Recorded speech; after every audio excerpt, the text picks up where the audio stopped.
Alright, guys, I'm back with another chapter in Joshua. We are in Joshua chapter 20, where the header reads, Special cities are set aside, the cities of refuge.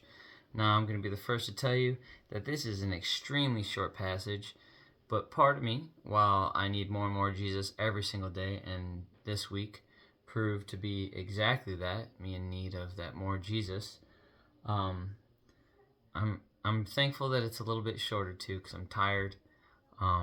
And my Jesus can be with me at night when I say my prayers and help me get some good rest because this week did not go to my liking the entire week. And so I'm super thankful to be here, being able to share in some fellowship with you guys. But we're going to go ahead and get started with chapter 20 of Joshua. The Lord said to Joshua, Now tell the Israelites to designate the cities of refuge, as I instructed Moses. Anyone who kills another person accidentally and unintentionally can run into one. Anyone who kills another person accidentally and unintentionally can run to one of these cities. They will be places of refuge from relatives seeking revenge for the person who was killed.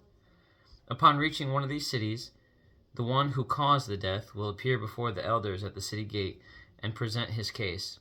They must allow him to enter the city and give him a place to live among them. If the relatives of the victim come to avenge the killing, the leaders must not release the slayer to them.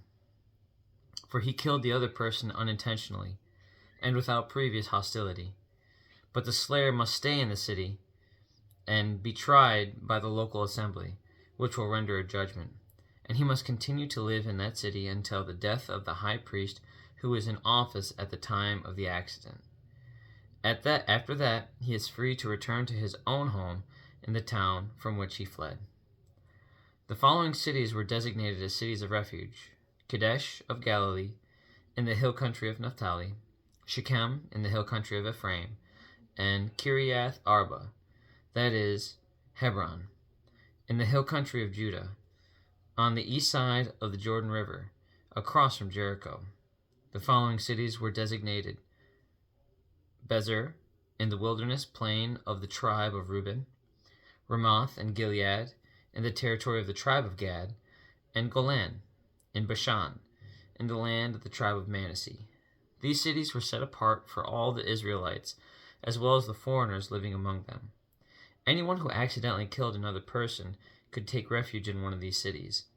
In this way, they could escape being killed in revenge prior to standing trial before the local assembly.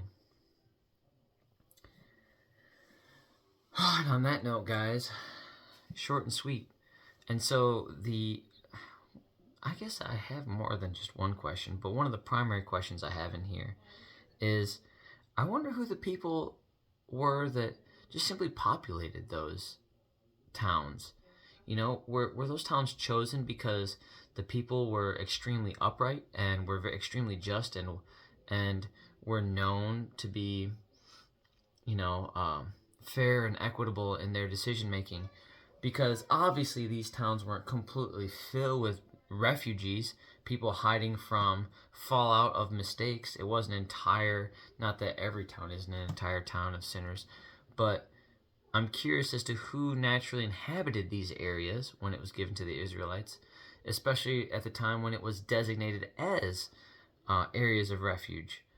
And so I'm curious as to maybe there was deeper intent than at face value just simply randomly picking these to designate.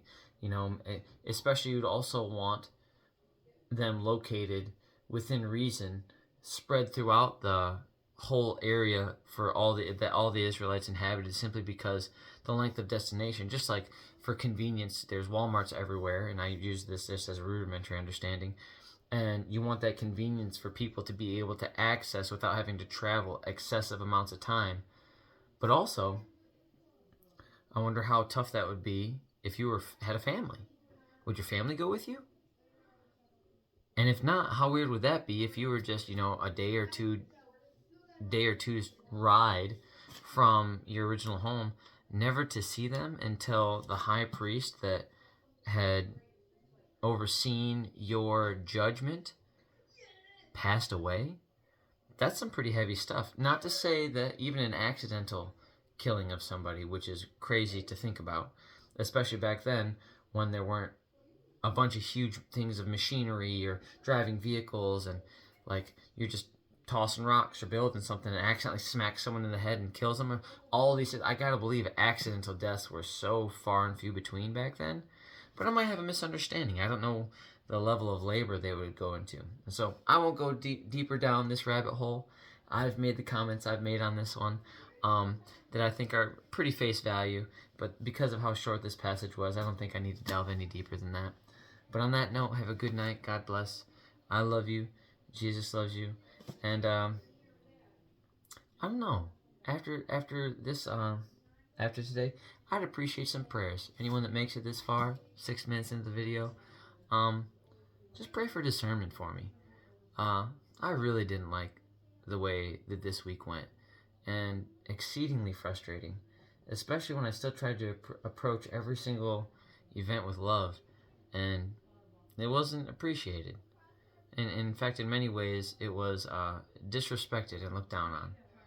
And so, a little discouraged. And so, I guess I just appreciate prayers. So, on that note, I'll see you guys tomorrow, chapter 21 of Joshua, where the header reads, "The towns given to the Levites." Have a good night and God bless, guys. I'll see you tomorrow.